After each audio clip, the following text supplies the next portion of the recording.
Social media లేనిదే మన జీవితం గడవట్లేదు. ట్విట్టర్ కావచ్చు, అంటే ఎక్స్ కావచ్చు, యూట్యూబ్ కావచ్చు, ఇన్‌స్టాగ్రామ్, టెలిగ్రామ్ ఇది లేకుండా మన జీవితం లేదు.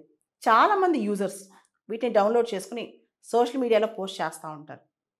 అయితే తప్పుడు పోస్ట్ చేసినా, దేశానికి వ్యతిరేకంగా ఏదైనా పోస్టులు చేసినా, ఏదైనా డిఫమేటరీ పోస్టులు చేసినా, ఇంకెవరినైనా ఇబ్బంది పెట్టినా, ఆ వ్యక్తులే లయబులా? ఎవరైతే పోస్ట్ చేశారో కంటెంటు వాళ్ళే దానికి లయబులా? వాళ్ళే దానికి శిక్ష అనుభవించాలా? లేదా ఆ ప్లాట్‌ఫార్మ్ గూడా శిక్ష అనుభవించాలా? ఇది పెద్ద క్వెషన్ అనమాట. జనరల్‌గా ఏదైతే ప్లాట్‌ఫార్మ్ మనల్ని హోస్ట్ చేస్తావు, ఉదాహరణకి నేను యూట్యూబ్ వీడియో చేశాననుకోండి. ఆ ప్లాట్‌ఫార్మ్ నన్ను హోస్ట్ చేస్తావు. ఆ ప్లాట్‌ఫార్మ్‌కి సేఫ్ హార్బర్ అనే ఒక ప్రొటెక్షన్ ఉంటదనమాట. అంటే ఆ ప్లాట్‌ఫార్మ్‌కి కొంత మేరకు రీజనబుల్ విషయాల్లో ఆ ప్లాట్‌ఫార్మ్‌కి లయబిలిటీ ఉండదు. దీన్నే సేఫ్ హార్బర్ అంటామనమాట. అయితే ఇప్పుడు పెద్ద ఇష్యూ అవుతుంది. X Corporation versus Government of India. అంటే Twitter versus Government of India. దీనిలో ఫస్ట్ అసలు ఈ ట్విట్టర్‌కి, గవర్నమెంట్ ఆఫ్ ఇండియాకి ఏంటి ఆ గొడవ? అసలేం జరుగుతుంది? ఒకసారి చూద్దాం. ఈ కేసు ఇప్పుడు కోర్ట్‌లో పెద్ద దుమారమే రేపుతోంది. ఈ కేసులో బేసికల్‌గా మనకు తెలుసు. Shreya Singhal versus Union of India. 10 సంవత్సరాల క్రితం వచ్చిన జడ్జ్‌మెంట్ ఇది. ఈ Shreya Singhal versus Union of ఇండియాలో Supreme Court section 66 of IT Act unconstitutional అని చెప్పిందనమాట. ఈ సెక్షన్ 66 ఆఫ్ ఐటీ యాక్ట్‌లో నువ్వు సోషల్ మీడియాలో ఫేస్‌బుక్ కానీ, అంటే మెటా కానీ, ట్విట్టర్ కానీ ఏదైనా అబ్జెక్షనబుల్ కంటెంట్ పెడితే, ఏదైనా అఫెన్సివ్ కంటెంట్ ఏదైనా పెట్టావనుకో, ఆ కంటెంటు ఎంతవరకు అఫెన్సివ్?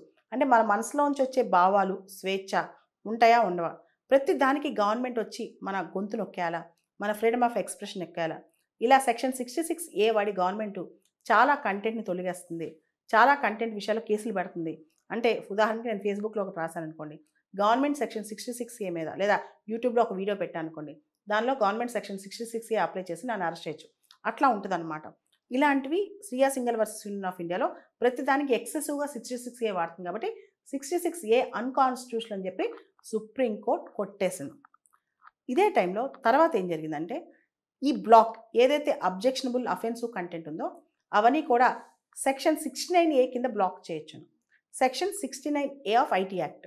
సో 66 కొట్టేసిన 69 ఉందనమాట.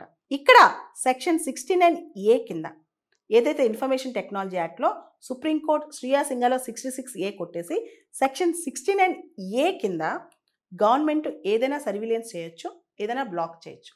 అయితే 66 ఏదైతే సుప్రీం కోర్ట్ కొట్టేసిందో దానిలో గవర్నమెంట్‌కి వైడ్ పవర్స్ ఉన్నాయి. కానీ 69 కొన్ని ప్రొసీజరల్ సేఫ్‌గార్డ్స్ ఉన్నాయన్నమాట.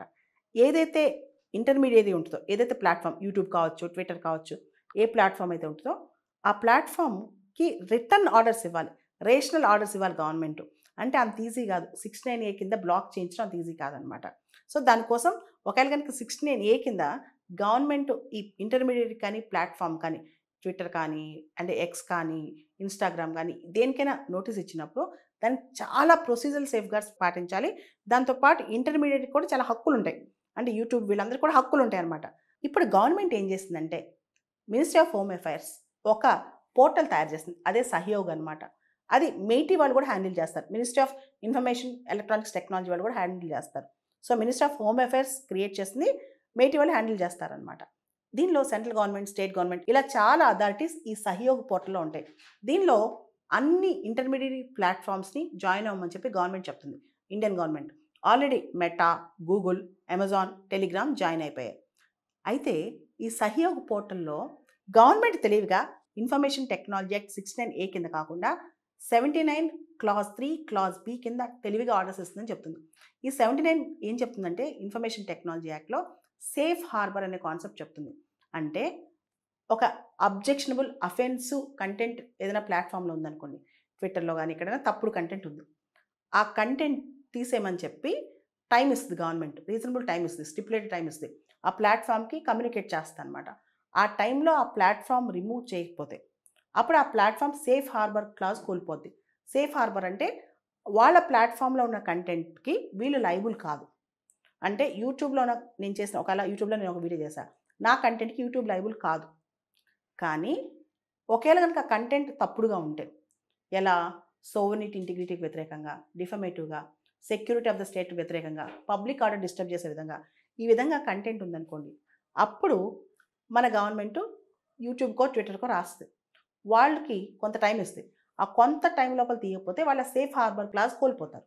అంటే వాళ్ళకున్న ప్రొటెక్షన్ కోల్పోయి నేనెంత లైబులో, ఒక తప్పుడు కంటెంట్ క్రియేట్ చేసిన వాళ్ళు ఎంత లైబులో, ఆ ప్లాట్‌ఫార్మ్ కూడా అంతే లైబుల్ అనమాట. అయితే ట్విట్టర్ ఇప్పుడు ఏమంటుందంటే ఎక్స్ వాళ్ళు గవర్నమెంట్ ఆఫ్ ఇండియా ఇది తెలివిగా చేస్తుంది. మమ్మల్ని ఇబ్బంది పెట్టడానికి చేస్తుంది. 69A కింద ఇస్తే గనక కొన్ని ప్రొసీజరల్ సేఫ్‌గార్డ్స్ ఉంటాయి. ఇప్పుడు గవర్నమెంట్ ఆఫ్ ఇండియా చిన్న చిన్న డిసెంట్లు, ఫార్మ్ ప్రొటెస్ట్‌లకు సంబంధించి, కోవిడ్ టైంలో గవర్నమెంట్‌ని ఎవరైనా తిడితే వాళ్ళ గురించి, ఇలా చిన్న చితక అన్ని డిసెంట్లు డిలీట్ చేయమని చెప్తుంది. డిలీట్ చేయమంటమే కాదు కొన్నిసార్లు వాళ్ళ అకౌంట్ కూడా బ్లాక్ చేయమంటుంది. ఇది డెమోక్రటిక్ ప్రిన్సిపల్స్‌కి విరుద్ధం. మేము సెక్షన్ 69A పాటిస్తాం. 79 పాటించం అని చెప్పి ట్విట్టర్ ఇప్పుడు క్వెషన్ చేస్తుంది. అంతేకాదు అసలు సహయోగ్ పోర్టల్‌లో మేము ఎందుకు జాయిన్ అవ్వాలి? మేము జాయిన్ అవ్వకపోయినా మేము గవర్నమెంట్ చెప్పిన కమ్యూనికేషన్ రీజనబుల్‌గా ఉంటే వింటాం. కానీ తెలివిగా గవర్నమెంట్ ఏం చేస్తుందంటే ప్రతి పోలీసు, ప్రతి ఒక్కళ్ళు దాన్ని జాయిన్ చేసేసి ప్రతి ఒక్కళ్ళు బ్లాకింగ్ ఆర్డర్స్ ఇస్తున్నారు. అది మేము ఎందుకు పాటించాలి? దానికి ఒక రేషనాలిటీ ఉందా? ఎందుకంటే 69A కింద గవర్నమెంట్ ఏమైనా ఆర్డర్ ఇస్తే దానికి జ్యుడిషియల్ రివ్యూ ఉండొచ్చు. కోర్టుకెళ్ళొచ్చు. అదేవిధంగా 69A కింద కొన్ని గవర్నమెంట్ వ్యతిరేకంగా ఉంటేనే స్ట్రాంగ్‌గా రీజన్స్ ఉంటేనే బ్లాక్ చేయొచ్చు. అదేవిధంగా సెక్షన్ 79 అనేది అరుదుగా వాడాలి. ముఖ్యంగా ఆర్టికల్ 19 క్లాజ్ 2 ఏదైతే sovereignty integrity of India, security of the state ఇలాంటివి దెబ్బతింటే అప్పుడు గవర్నమెంట్ ఆర్టికల్ 79 కింద బ్లాక్ చేయమని చెప్పొచ్చు. కానీ చిన్న చితక ప్రతి అంశాల్లో మమ్మల్ని బ్లాక్ చేయమంటుంది. సహయోగ్ పోర్టల్‌లో మమ్మల్ని జాయిన్ అవ్వమంటుంది. ఇది తప్పు, మేము జాయిన్ అవ్వం అని చెప్పి ట్విట్టర్ చెప్తుంది. ఈ కేసులో ఏ విధమైన జడ్జిమెంట్ వచ్చినా దాని పర్యవసానాలు మాత్రం చాలా తీవ్రంగా ఉంటాయి. దానికి కారణం ఒక పక్క సోషల్ మీడియా ప్లాట్‌ఫార్మ్స్ అనేవి చాలా, చాలా పెద్ద రేంజ్‌లో మన జీవితంలోకి వచ్చేస్తున్నాయి. ఇంకో పక్క గవర్నమెంట్ రెగ్యులేషన్స్ కూడా పెరిగిపోతున్నాయి. గవర్నమెంట్‌కి కంటెంట్ బ్లాక్ చేసే హక్కు ఎంతవరకు ఉంటది? ఎలాంటి కంటెంట్ బ్లాక్ చేసే హక్కు ఉంటది? గవర్నమెంట్ ఎవరి నోరు మూపించగలదు? ఇవన్నీ పెద్ద క్వెషన్స్. అయితే గవర్నమెంట్ పక్కన వాదన ఏంటంటే, మేము అన్నీ బ్లాక్ చేయమంటలేదు. మేము అందరిని ఒక తాటికి తీసుకురావడానికి కారణం ఏంటంటే, ఇవన్నీ సోషల్ మీడియా ప్లాట్‌ఫార్మ్స్‌లో ఒక్కోసారి ఒకే విధమైన కంటెంట్ స్ప్రెడ్ అవుతా ఉంటది. అందరికి ఒకటేసారి ఇన్ఫర్మేషన్ ఇవ్వటం, ఈజీ కనెక్ట్‌లోకి రావటం, మేము రిమైండర్‌గా వాళ్ళకి ఈజీగా ఫాస్ట్‌గా రిమైండ్ చేయటం, ఇవన్నీ మాకు ఈజీ అవుతాయి కాబట్టి మేము సహయోగ్ పోర్టల్ పెట్టాము. అంతేకాని ప్లాట్‌ఫార్మ్స్‌ని ఇబ్బంది పెట్టాలని కాదని గవర్నమెంట్ అంటుంది. అయితే కోర్ట్ ఏ విధంగా జడ్జిమెంట్ ఇస్తుందో మనం వేచి చూడాలి.